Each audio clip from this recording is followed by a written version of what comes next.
Bom, agora eu vou dar continuidade ao conteúdo da apostila, falando aí sobre o capítulo 4, onde fala do direito à educação, à cultura, ao esporte, ao lazer. Quem fez LDB 1 vai rever aí algumas conceituações que já foram feitas anteriormente, tá?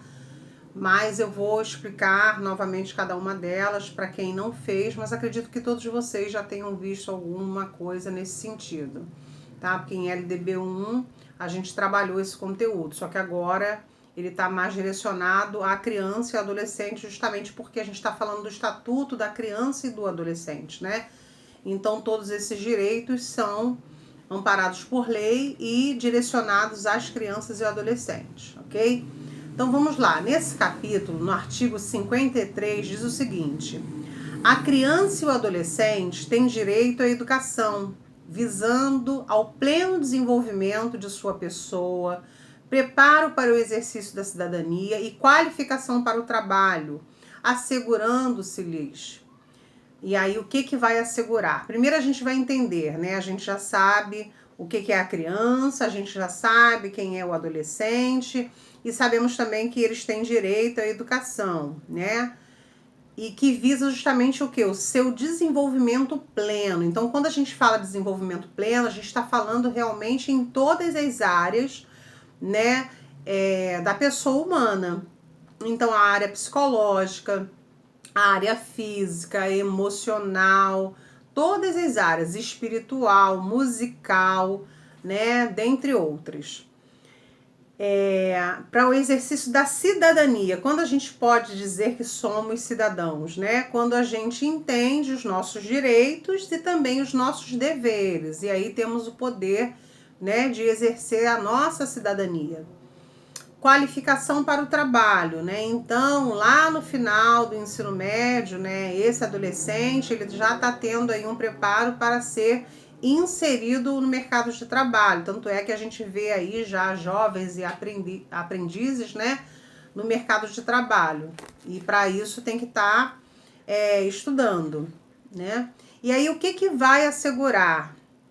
O artigo 53, no primeiro, diz o seguinte: igualdade de condições para acesso e permanência na escola. Então, né, de que forma a gente pode entender isso? Tanto a criança quanto o adolescente, eles têm que ter essa igualdade, ou seja, se um entra por concurso, o outro também tem que entrar. Se um entra por provas, enfim, seja a maneira que for de ingresso à questão, né, do direito à educação, essa criança ela tem o direito tanto da igualdade de condição para ingressar, assim como permanecer, tá, na escola. O segundo vai dizer que é direito de ser respeitado por seus educadores, né? Então a gente precisa realmente respeitá-los, independente da sua idade. Até porque, como a palavra mesmo está dizendo, somos educadores, né? Temos esse papel. É óbvio que a gente não é pai, mãe, o que há várias confusões nesses conceitos, né? A gente sabe muito bem disso, porém, todavia, nós somos educadores, aqueles que têm, né, que transmitir o conhecimento, né? Quem dá educação é a família, mas nada nos impede de orientar, né, mais dentro do respeito. E vice-versa, que é o que a gente espera também por parte deles. No terceiro diz: direito de contestar critérios avaliativos, podendo recorrer às instâncias de escolas superiores. Então, vamos procurar entender isso. Contestar é quando você não está de acordo, né, com alguma coisa, então você vai contestar. E aí está falando sobre os critérios avaliativos. Porém, todavia, é importante de quando nós, né, façamos a matrícula dessa criança na escola ou desse adolescente, é importante que a gente conheça o regimento interno dessa escola, né? Justamente porque lá no regimento interno deve constar, né, os critérios avaliativos, o regime de promoção. Então, quando a gente matricula um filho na escola, é importante que a gente avalie não só a questão da estrutura física dessa escola, né? não só a sua metodologia, a sua didática, mas também se ela atende a esses requisitos avaliativos, né? Eu tenho uma pesquisa que fala aí sobre avaliação, eu tenho muita coisa a falar sobre avaliação, não é o caso aqui, né? Pra gente não esticar muito, mas assim, a avaliação ela deve ser contestada até porque existe a cumulativa, a qualitativa. Então, como a escola lida com isso? E eu não estou nem falando aqui de crianças com necessidades educacionais especiais, estou falando de crianças e adolescentes de modo geral, tá? No quarto, diz que é direito de organização e participação em entidades estudantis. Então, essa criança, esse adolescente, ele pode participar de organizações. Eu me lembro que, assim, gente, eu estudei minha vida toda em colégio público e eu me lembro que eu fui aluna representante do DEC. Eu sempre fui muito envolvida com a questão de militância, de política, sempre fui muito ativa em todas as áreas da minha vida e na escola não foi diferente. Então eu lembro muito bem que eu participei do DEC e tinha reuniões semanais, os pais participavam, toda a comunidade escolar, né? E era assim, para mim era interessante isso, né? E é um direito, né, constituído por lei. No 5 diz: acesso à escola pública e gratuita, próxima de sua residência, garantindo-se vagas no mesmo estabelecimento a irmãos que frequentem a mesma etapa ou ciclo de ensino da educação básica. Então vamos lá, acesso à escola pública gratuita, isso é direito, né, da criança, do adolescente, até do próprio indivíduo em si, né, independente da idade. Porém, ele está dizendo o seguinte, que por se tratar, né, menor de idade, deve ser próximo à sua residência e essas vagas vão ser garantidas para os irmãos que estiverem no mesmo ciclo do ensino da educação básica, ok? Aí nós temos no artigo 53 um parágrafo único que diz o seguinte: é direito dos pais ou responsáveis ter ciência do processo pedagógico, bem como participar da definição das propostas educacionais. Então, isso quer dizer o quê? Isso aí tá bem claro, né? Mas é importante que os pais saibam desse direito, de que eles podem participar, inclusive da definição das propostas pedagógicas da qual o seu filho está incluído. Mas muita gente desconhece isso, né?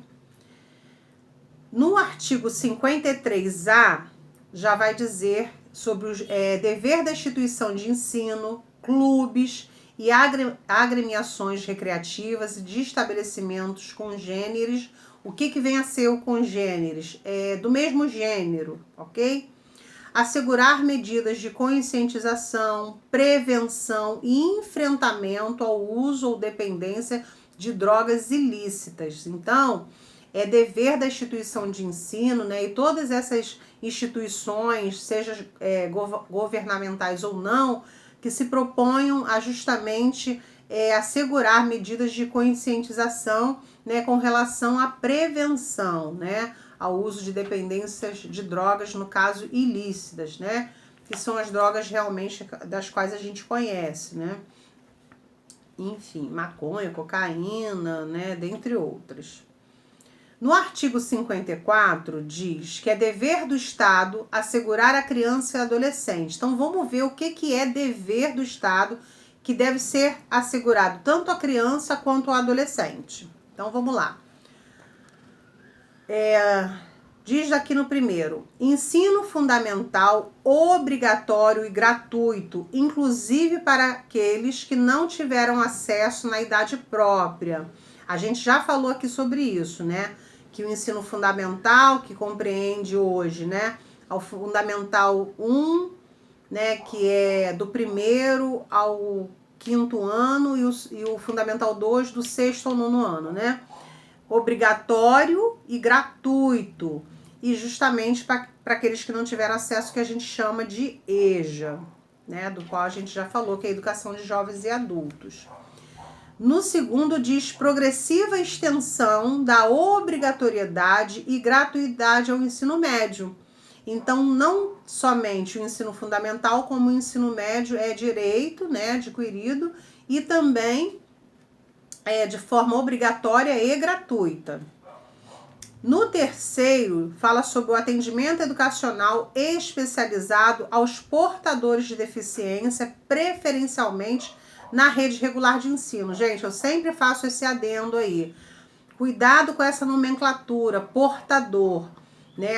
No uso literal do sentido da palavra, portador significa dizer alguém que está portando algo, né? Eu procurei alguma coisa aqui para que eu pudesse pegar. Eu estou portando minha centopeia, vem cá. Eu estou portando minha centopeia e deixo de portar, né? Portar é isso, tá? Então, cuidado com essa nomenclatura, tá, gente? Porque quem porta pode deixar de portar. Então, no seu sentido literal, é isso. Então, a gente não usa mais essa nomenclatura, tá? A gente diz com deficiência, porque quem tem deficiência não vai deixar de ser deficiente, ok? Preferencialmente na rede regular de ensino, porque a gente entende que hoje há um processo aí de inclusão, onde a gente, né, coloca tantas crianças com deficiência, que a lei vai dizer que são aqueles deficientes físicos, o autismo, né, que entra também na deficiência, no caso do neurodesenvolvimento, enfim. Então, esses devem estar na rede regular de ensino justamente para serem incluídos, né, com os demais.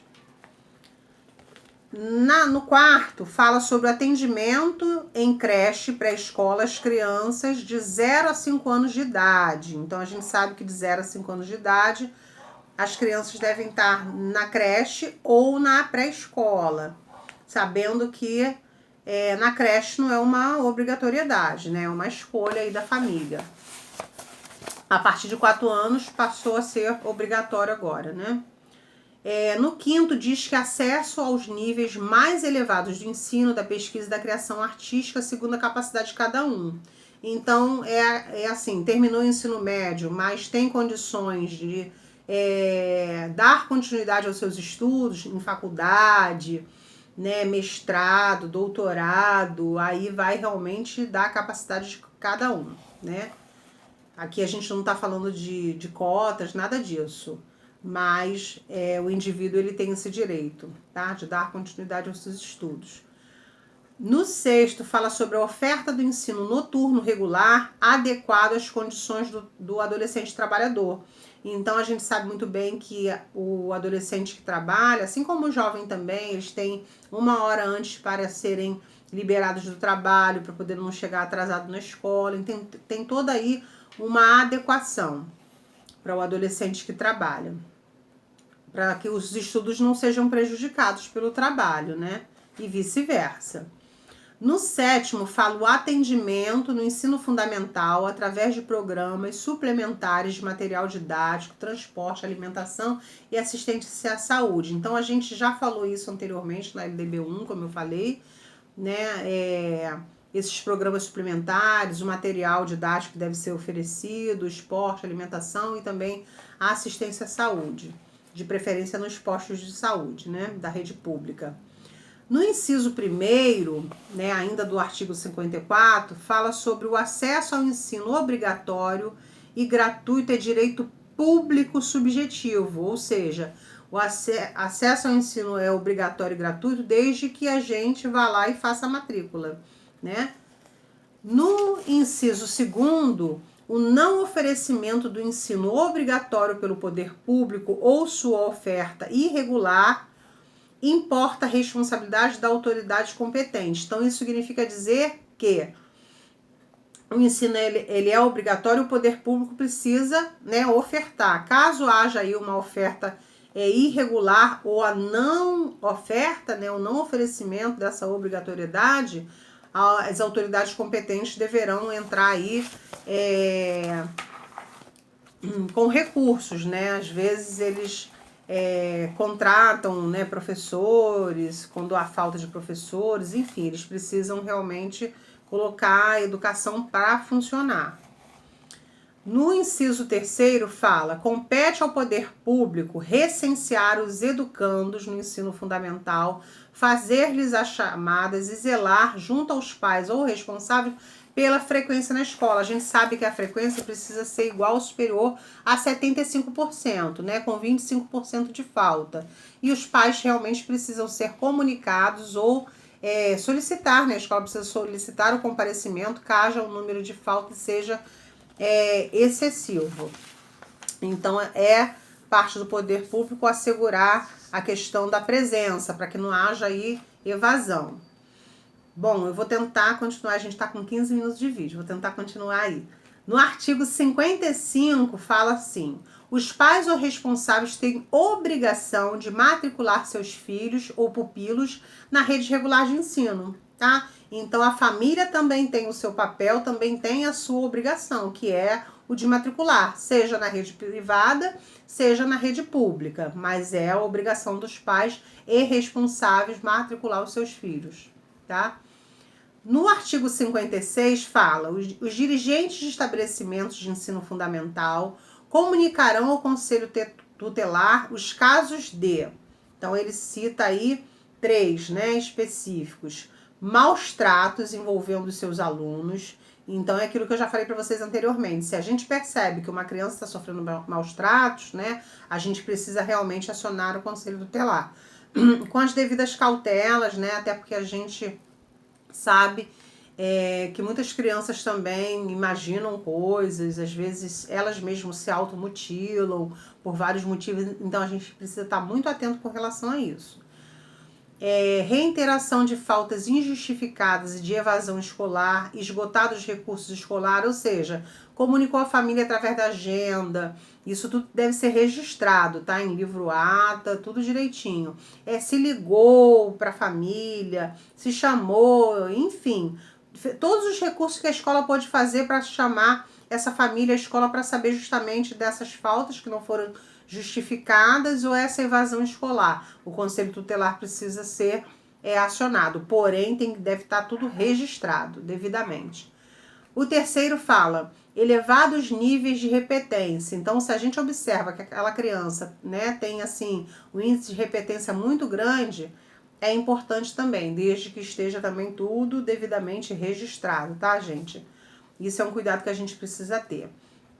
Então vamos lá. No artigo 57 diz o seguinte: o poder público estimulará pesquisas, experiências e novas propostas relativas a calendário, seriação, currículo, metodologia, didática e avaliação, como vistas à inserção de crianças e adolescentes excluídos do ensino fundamental obrigatório. Tá? Então é papel do poder público estimular para que a criança não fique realmente excluída e não tenha acesso à educação, principalmente falando do ensino fundamental, que é obrigatório. No artigo 58, diz que no processo educacional respeitar-se-ão os valores culturais, artísticos e históricos próprios do contexto social da criança e do adolescente, garantindo-se a estes a liberdade da criação e o acesso a fontes de cultura, tá? Então a gente precisa respeitar realmente esses valores culturais, né? Tanto artísticos também, históricos de cada um, devido ao contexto social onde essa criança está inserida. A gente precisa entender esse meio para que justamente a gente garanta a ela essa liberdade de criação, né, de acesso a fontes de cultura. Isso é muito importante. No artigo, por isso que é importante a gente trabalhar com artes, né? É importante a gente trabalhar o teatro. Quem fez aí arte sabe muito bem disso. E pra gente finalizar, que eu tô com quase 20 minutos de vídeo, né? Falando pra caramba, vamos pro artigo 59, que diz: os municípios, com o apoio dos estados e da União, estimularão e facilitarão a destinação de recursos e espaços para programações culturais, esportivas e de lazer voltadas para a infância e a juventude, né? Então, acredito que isso esteja bem claro, que é importante que o município dê apoio, né, ao Estado e à União, que é o poder máximo, né, para estimular e facilitar justamente a questão cultural, né, além de falar aí da questão de esportiva e de lazer. Ok? Então eu vou estar parando por aqui. Assistam o vídeo. Qualquer dúvida, coloquem lá no mural, né, nos comentários. Evitem mais uma vez a questão do privado, que eu não tô dando conta, tá? Beijo e fui!